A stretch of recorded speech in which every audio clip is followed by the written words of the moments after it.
The security station hung in the darkness of space like a metal flower blooming among the stars.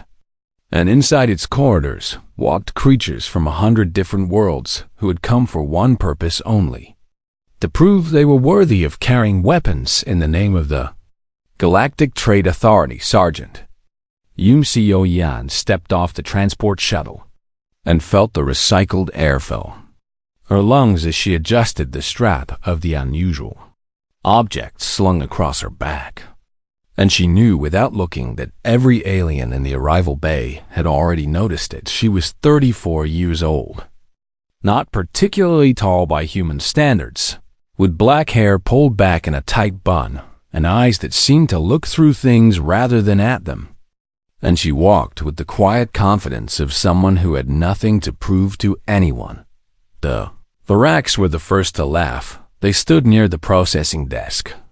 3 of them, each one standing over 8 feet tall, with scales that shimmered like oil on water and teeth that could crush bone without effort.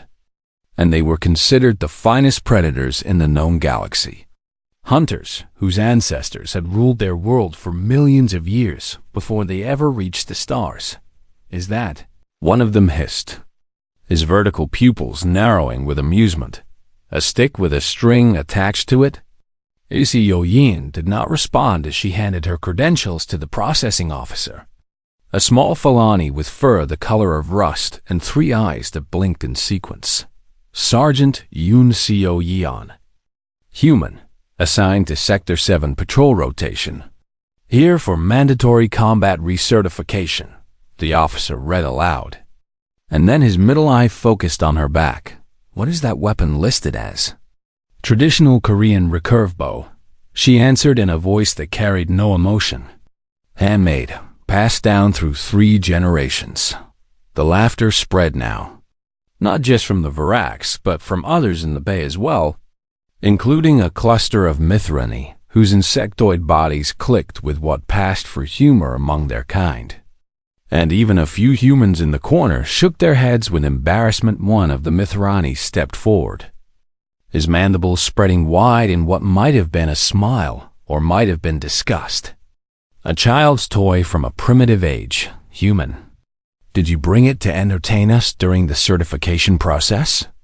"I brought it because it is mine," Seo Yeon said simply. And she took her credentials back from the officer and walked toward the barracks without another word. The Varaks watched her go with predatory eyes that held nothing but contempt.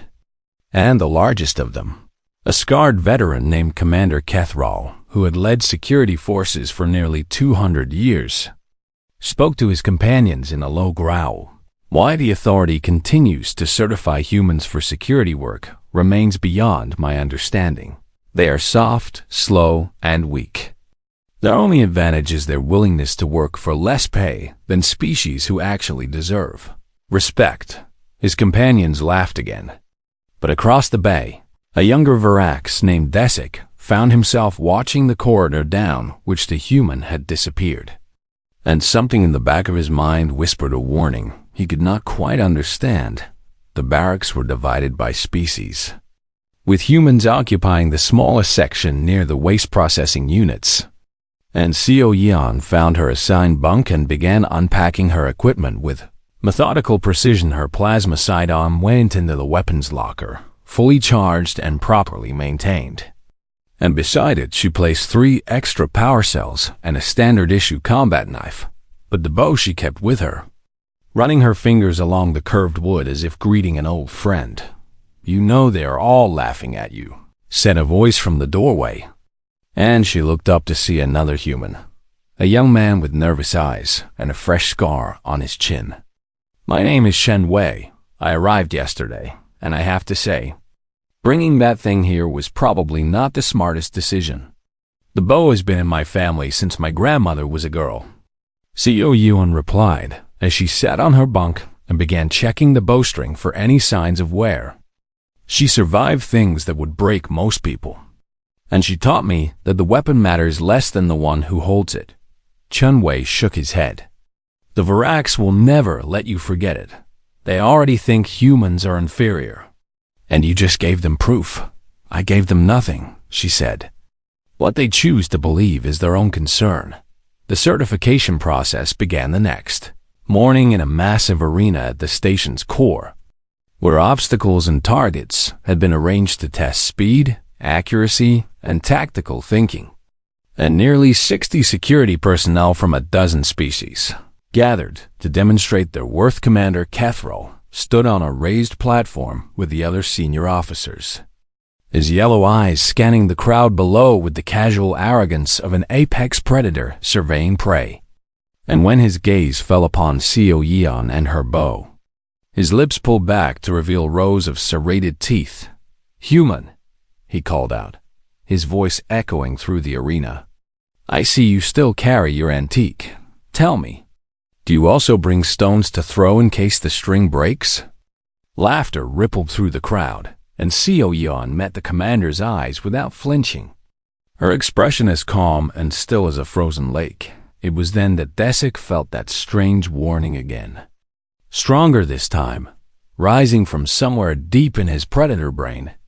And he studied the human female's face with growing unease, because there was something in her eyes that did not match her humble appearance, something that made the scales on the back of his neck rise without permission. He dismissed the feeling as foolishness. She was just a human with a ridiculous weapon, nothing more. The first certification exercises were about to begin when the alarm started screaming, filling the arena with red light and a sound that cut through every conversation like a blade.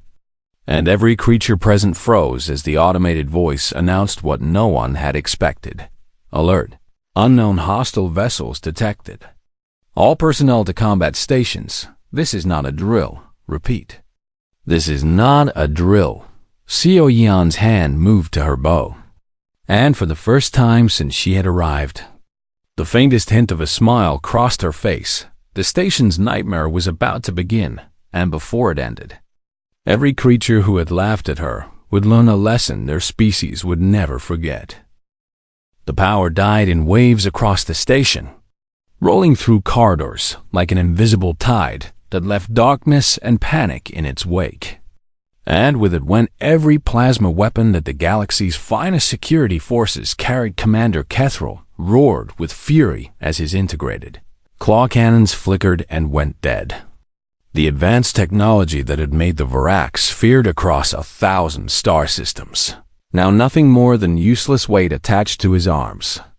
And around him, other security personnel stared at their weapons in disbelief. Electromagnetic pulse of unknown origin.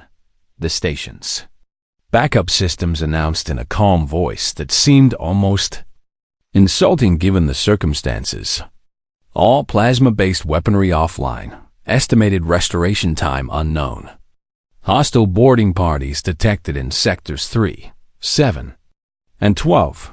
The arena emptied as personnel scrambled toward their assigned positions. And Seo Yeon found herself running alongside Chen Wei and a mixed group of aliens toward Cargo Bay 7. Where the first breach had been reported, they were 5 aliens and 2 humans. A pitiful force to face whatever was coming. And as they reached the cargo bay's main entrance, they could already hear the sounds of violence echoing through the metal walls.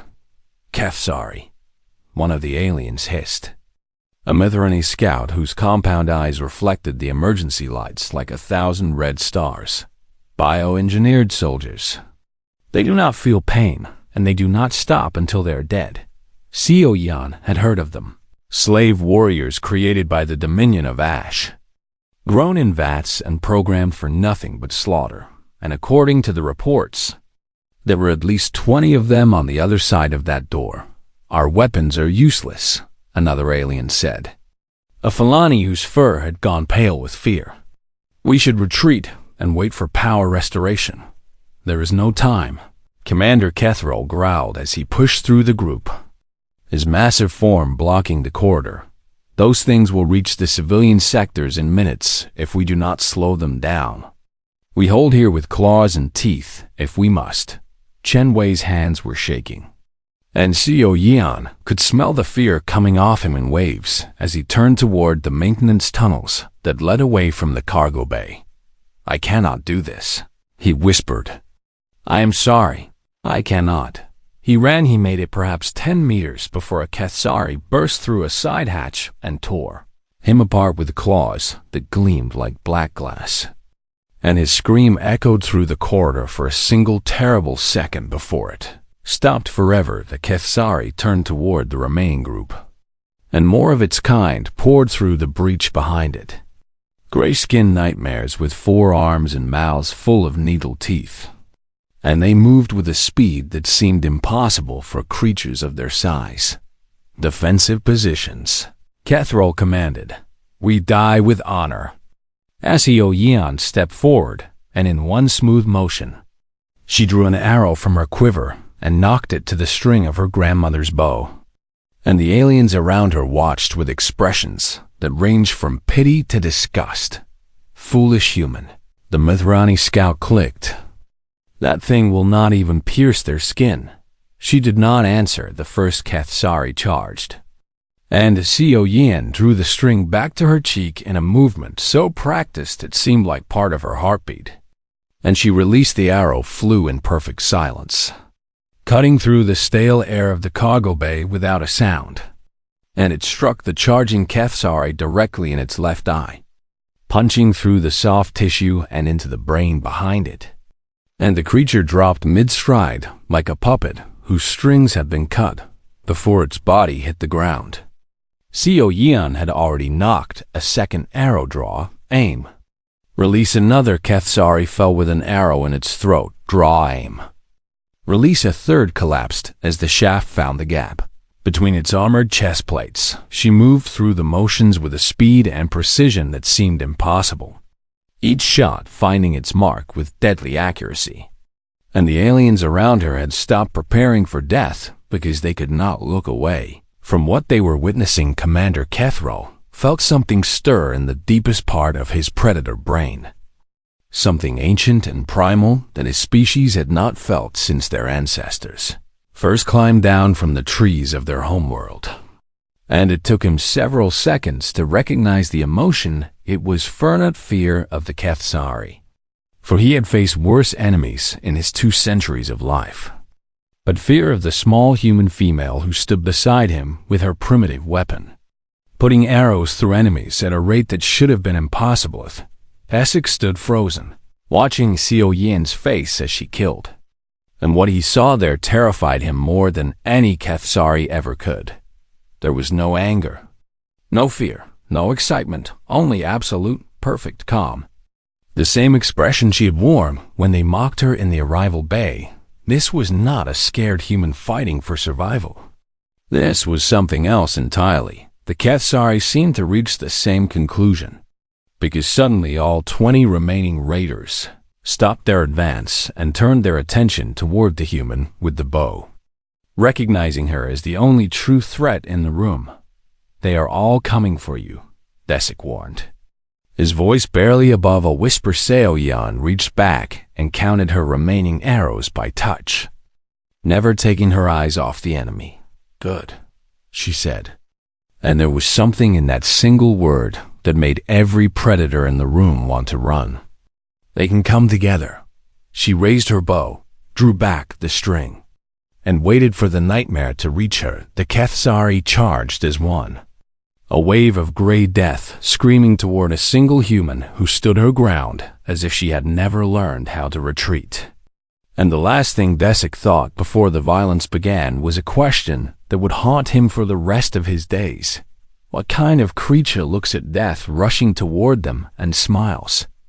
The cargo bay erupted into chaos, and somewhere in that chaos, the galaxy's understanding of humanity began to change forever. The cargo bay was a maze of shipping containers stacked 3 stories high, creating narrow corridors and blind corners that turned the space into a hunter's paradise. And as the Cathsari charged toward her, Seo Yeon did something that no one expected. She ran toward them, not away, not to the side, but directly into the maze of containers where the raiders would have every advantage. And Commander Kethrol shouted for her to stop, calling her a fool who was throwing her life away. But she was already gone. Desik, the commander growled. "Follow her. Observe. Report back what happens to this insane human." Desik nodded and moved into the maze, his scales shifting color to blend with the shadows as generations of predator evolution kicked into gear. And he was faster than any human could ever hope to be. But when he reached the first corridor, CEO Yin was already gone. He followed the sounds, the soft whisper of arrows flying, the wet impact of points finding flesh, the heavy thuds of bodies hitting the floor, and he moved through the containers like a ghost, his predator instincts guiding him toward the violence. He found her on top of a container, crouched low with her bow drawn, and below her 3 HFY were searching the corridor with their 4 arms raised and ready to kill. And Desik watched as she released an arrow straight down into the skull of the nearest one, before the other 2 could react. She had dropped from the container, landed on the falling body, and put her second arrow through the throat of another at a distance of less than 2 meters. And the third HFY swung at her with claws that could tear through metal. She ducked under the blow, stepped inside its reach, and drove her third arrow into its eye by hand, using her own strength to push the point deep into its brain, and the creature collapsed against her, its weight threatening to crush her. She pushed it aside and moved on without even breathing hard. Desik followed, his mind struggling to process what he was seeing, because everything he had ever been taught about humans told him this should not be happening. Humans were supposed to be slow and weak, pack animals who only survived because they bred quickly and used tools to compensate for their physical inadequacy. But this human moved like a Varax in hunting mode. All fluid grace and lethal precision, though. He corrected himself. She moved better than a Varax, caught up with her in a narrow corridor where 2 HFY had cornered her. And he prepared to intervene, ready to use his own claws to save this strange human from her own foolishness. But what happened next made him freeze in place. The first HFY lunged, and CEO Yan sidestepped it with a movement so small it seemed almost lazy. And as it passed her, she grabbed its lower arm and used its own momentum to throw it into its companion, sending both of them crashing into the wall. She had an arrow in her hand before they could recover, and she drove it through the throat of the first one, then pulled it free, still usable, and put it through the second one's eye socket. Whole exchange took perhaps 3 seconds. Desik's predator instincts, honed over 25 years of training in combat, were now screaming at maximum volume, filling his mind with a message that his conscious brain refused to accept. Danger. Danger. Danger. This is not prey. This is not even an equal. This is something that hunts creatures like you. She cleared another corridor, then another, her quiver emptying steadily as bodies accumulated in her wake. And when she ran low on arrows, she began retrieving them from the dead, pulling the shafts free without breaking stride. Desik counted 11 HFY dead in 7 minutes, killed by a human with a weapon made of wood and string. He found her standing over a wounded raider, one whose legs had been crushed by a falling container, and she had an arrow pointed at its head, but she was not releasing. "Yield," she said, a voice calm and clear. "Surrender and you will receive medical care." The HFY spat at her, a glob of something vile that she avoided with a slight tilt of her head. "I will never yield to prey," it hissed. "I am not prey," she answered, and something in her tone made Desik's scales go cold. "I am offering you mercy because I can. Because choosing mercy when you have the power to destroy is what separates a protector from a monster." The HFY laughed, a horrible wet sound. "Mercy is weakness." "No," CEO Yan said. "Mercy is strength. But if you will not accept it," she released the arrow, ending the creature's suffering in an instant. And then she bent down and closed its eyes with her fingers, a gesture of respect for a fallen enemy that Desik had never seen from any species. "Why?" he asked, stepping out of the shadows. "Why offer mercy to something that would never offer it to you?" She looked at him, and her eyes were still that same impossible calm. like the surface of a deep lake that hid unknown depths, because I can choose, she said. Every moment of every day, I can choose what I want to be. And I choose to be someone who tries mercy first. That is what makes me human. The station shook around them as an explosion tore through something distant. And both of them looked toward the ceiling as if they could see through metal and darkness to the source. The civilian habitat ring, Thesic said. His predator, hearing picking up the faint sounds of screaming from the station's communication system. The raiders were a distraction. The real attack is targeting the families and children. Seo Yeon checked her quiver. 9 arrows remaining. Then she ran, and Thesic ran beside her. No longer following to observe, but following because something in him needed to see what this human would do when innocent lives were at stake. What he found would change him forever. Seo Yeon looked at the approaching horde and made a decision that surprised everyone. Including herself, she turned and handed her bow to Thesic. "What are you doing?" he asked, confusion written across his reptilian features. "You have better eyes than me." "Better distance vision," she said, pressing the weapon into his clawed hands. "1 arrow, 1 chance. Make it count. I do not know how to use this. Pull the string to your cheek. Aim where you want the arrow to go. Release smoothly. Do not jerk the string. Let it flow. This is insane. This is trust," she corrected him. And then she turned to face the corridor with nothing but a borrowed knife in her hand. "Now stay behind me and wait for your shot." The Kefsari hit them like a wave of gray death. And Commander Kethral met them with a roar that shook the walls, his massive claws tearing through the first raider before it could even raise its arms. And the other Varax joined him in a whirlwind of scales and fury. But Seo Yeon was something else entirely. She moved between the larger combatants like a ghost, the knife in her hand finding throats and eyes and the soft places between armor plates. And every time a Kefsari thought it had cornered her, she was already gone, already behind it, already ending its existence with a single precise strike. She took wounds, a slash across her shoulder, a cut on her thigh, a gash along her ribs that bled freely. But she did not stop, did not slow, did not show any sign that she felt pain at all. Kefsari got past the Varax, got past Seo Yeon, got within 5 meters of the huddled civilians. And it raised its claws to strike at the children. With a shriek of triumph, Thesic raised the bow. His hands were shaking, his claws too large for the delicate weapon, his eyes struggling to track the moving target. But he remembered what she had said. Pull to the cheek. Aim. Release smoothly. Let it flow. And he let the arrow fly. His shot was imperfect, wobbling slightly as it flew, but it struck true, punching through the raider's neck and dropping it less than 2 meters from the screaming children. Seo Yeon had seen it coming, had been turning to intercept, but when the arrow flew past her, she allowed herself a single moment of something that might have been pride.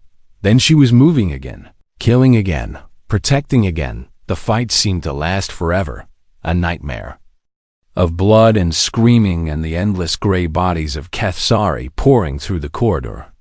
But it was actually only 4 minutes and 37 seconds before the station's power systems came back online. Plasma weapons activated across the station, filling the corridors with the blue light of advanced technology, and the remaining Kefsari, fewer than 10 now, out of the original 30, were cut down in seconds by the Varks, whose integrated weapons finally functioned again. Silence fell, broken only by the soft crying of children and the heavy breathing of warriors who had expected to. Seo Yeon stood in the middle of the carnage, a borrowed knife dripping, her body painted with blood, both hers and her enemies.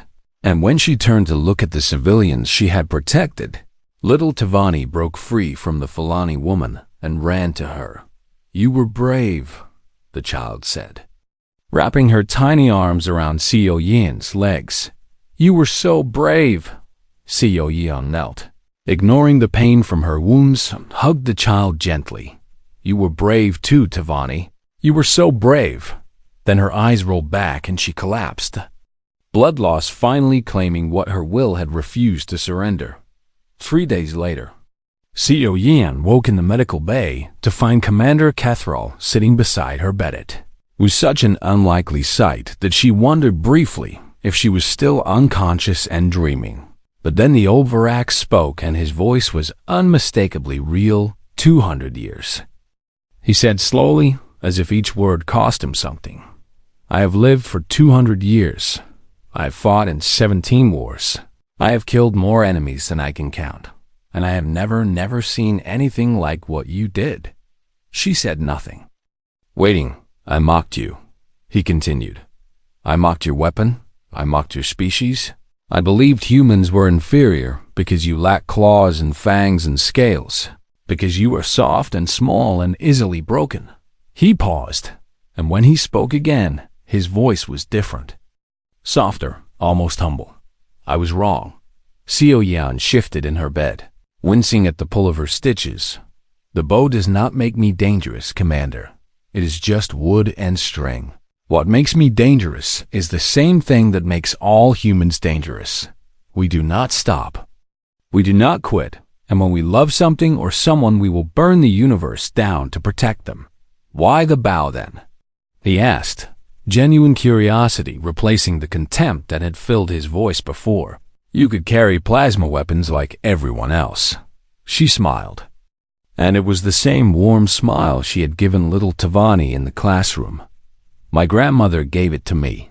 She survived the war on our homeworld, watched her family die, lost everything she loved, and she taught me that weapons fail, power dies. Technology breaks, but the skills you carry in your body and the determination you carry in your heart, those things never fail. And the mercy? He pressed. Desik told me you offered mercy to a wounded Kethsari. Why? Because I could? She answered, because choosing mercy when you have the power to destroy is what separates a protector from a monster. My grandmother taught me that too. Cathrall was silent for a long moment, and then he asked the question that had been burning in his mind since the battle ended. What are humans? Really?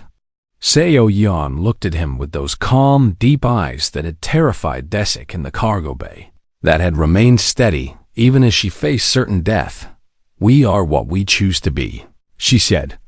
Every moment of every day, we choose, and I chose. My grandmother chose to be protectors. That is our answer to the darkness. Not bigger claws or sharper teeth or better technology, but the simple, stubborn decision to stand between evil and the innocent and say, no, not while I live. The medical bay door opened, and Desik entered carrying something in his clawed hands. Seo Yan's bow, cleaned and polished, with a new string to replace the one that had snapped during the battle. I have made a request, the young Varak said. A transfer to a human-majority security unit. I want to learn. I want to understand how your kind sees the universe. Seo Yan took the bow from him, running her fingers along the familiar curve of wood, and she smiled. Then I will teach you, she said. We will start with the bow. Desik nodded, and Commander Cathrall rose from his chair, pausing at the door to look back at the human who had changed everything he thought he knew. The galaxy measures threat by technology and size and power. He said, we were fools. The most dangerous creature in the universe is not the one with the biggest claws. It is the one with the strongest heart. He left, and Seo lay back in her bed, holding her grandmother's bow against her chest, like a child holding a beloved toy somewhere on the station. Children were playing again, laughing again, alive, because a human with a primitive weapon had refused to let them die. And in the security barracks, aliens who had once laughed at her bow now spoke of her in whispers, passing the story from species to species, changing the way the galaxy understood humanity forever. Not monsters, not prey, not inferior beings lucky enough to reach the stars, protectors. That was what humans chose to be. The maintenance tunnels were dark and narrow, designed for repair drones rather than living creatures. But Seo Yan moved through them like water flowing downhill. and Desik struggled to keep up despite his superior size and strength. They emerged into the habitat ring through an access hatch near the school complex, and the first thing they heard was screaming high. Terrified screaming from voices both young and old, and the first thing they saw was blood on the walls. "The security teams are scattered," Desik said, his enhanced hearing picking up fragmented communications from across the station. "Power is still offline, and the HFY have breached at least 4 points in this sector." Seo Yeon did not respond with words. She simply moved toward the screaming, her bow in hand and her eyes scanning every shadow. They found them in a classroom, 30 civilians of various species, huddled against the far wall, including 12 children whose eyes were wide with terror. And standing between them and the only exit were the bodies of 3 station security officers who had died trying to protect Thema Falani. Woman with a wounded arm was trying to keep the children calm, speaking in soft tones that could not hide her own fear. And when she saw Desik and Seo Yeon in the doorway, her 3 eyes filled with desperate hope. "Please," she whispered. "The raiders are coming. We can hear them in the corridors. Please help us." Seo Yeon stepped into the room and knelt beside a small Mithrani girl who was crying. Her tiny wings pressed flat against her back in a gesture of pure fear. And the human reached out with one hand and gently touched the child's face. "What is your name, little one?" The girl's compound eyes focused on Seo Yeon, and her mandibles clicked softly. "Titivani. That is a beautiful name," Seo Yeon said, her voice softer than Desik had ever heard it. "Tivani, I need you to be brave for me. Can you do that?" "I am scared," Tivani whispered. "I know I am scared too." The child looked up at her with confusion. "You are scared?" "Yes. Being brave does not mean you are not scared.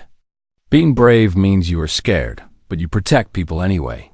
Seo Yeon smiled, and it transformed her face from something cold and deadly into something warm and almost motherly. "Can you be brave with me?"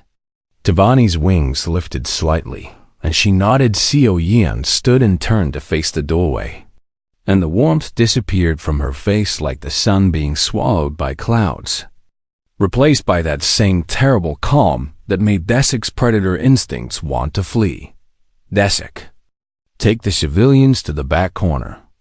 Keep them low and quiet," she said. "I will hold the entrance. Alone?" he asked.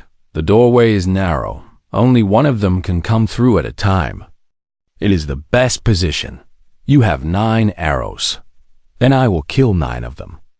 And after that, we will see." She moved to the doorway and took a position just inside, her back against the wall and her bow at the ready.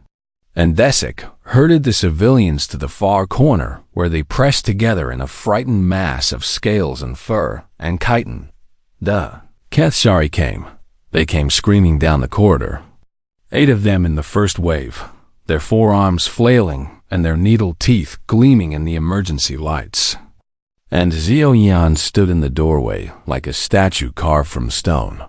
The first one reached the entrance, and her arrow took it through the throat before it could cross the threshold. And it fell and blocked the way for half a second, just long enough for her to knock another arrow 8 raiders. 8 arrows, 8 kills, and each one fell in the doorway, creating a growing wall of bodies that the others had to climb over to reach her. She was down to 1 arrow. A moment of silence followed, broken only by the soft sobbing of children and the distant sounds of chaos elsewhere on the station. And then Seo Yeon heard what she had been dreading. More footsteps. Many more, coming from multiple directions. How many? She asked Desik, trusting his superior hearing. His face went pale. 30, maybe more. Coming from 3 corridors, 30 enemies, 1 arrow, and a room full of children behind her. Seo Yeon reached back and pulled her last arrow from the quiver, holding it in her hand like a talisman. And she had just begun to calculate how long she could hold them with nothing but a knife when new sounds reached her ears, running footsteps, heavy and fast, accompanied by a voice she recognized. Human. Commander Kethro roared as he burst around the corner, his massive form filling the corridor, and behind him came 5 other Varaks, their claws extended and their eyes blazing with predator fury. We tracked the raiders here. They stopped when they saw the doorway, when they saw the pile of bodies 8 deep, when they saw the small human woman standing over them with a single arrow in her hand and no fear whatsoever in her eyes. Commander Kethro had lived for 200 years, and he had seen things that would drive lesser beings mad. But in that moment, looking at what this human had done with nothing but a primitive weapon and absolute determination, he felt something he had not felt since he was a hatchling Grespect. The second wave is coming, Seo Yeon said, her voice steady. 30 of them. Maybe more. Kethro looked at the doorway, at the bodies, at the human who had created this wall of death to protect creatures who were not even her own species. And something in his ancient predator brain shifted permanently. Then we will kill 30 of them, he said, and he moved to stand beside her. Together, Desik joined them, and the other Varaks followed. And Seo Yeon looked at the bow in her hands and then at the young Varaks who had followed her through the nightmare. I have 1 arrow left, she said. Give me your knife. Desik handed it over without hesitation, and Seo Yeon tested its weight and balance with practiced hands. When they come, she said, stay close to me. The corridor filled with screaming as the final wave of Kethsari charged toward them. And behind her, the children watched as a human and 6 Varaks prepared to die for them.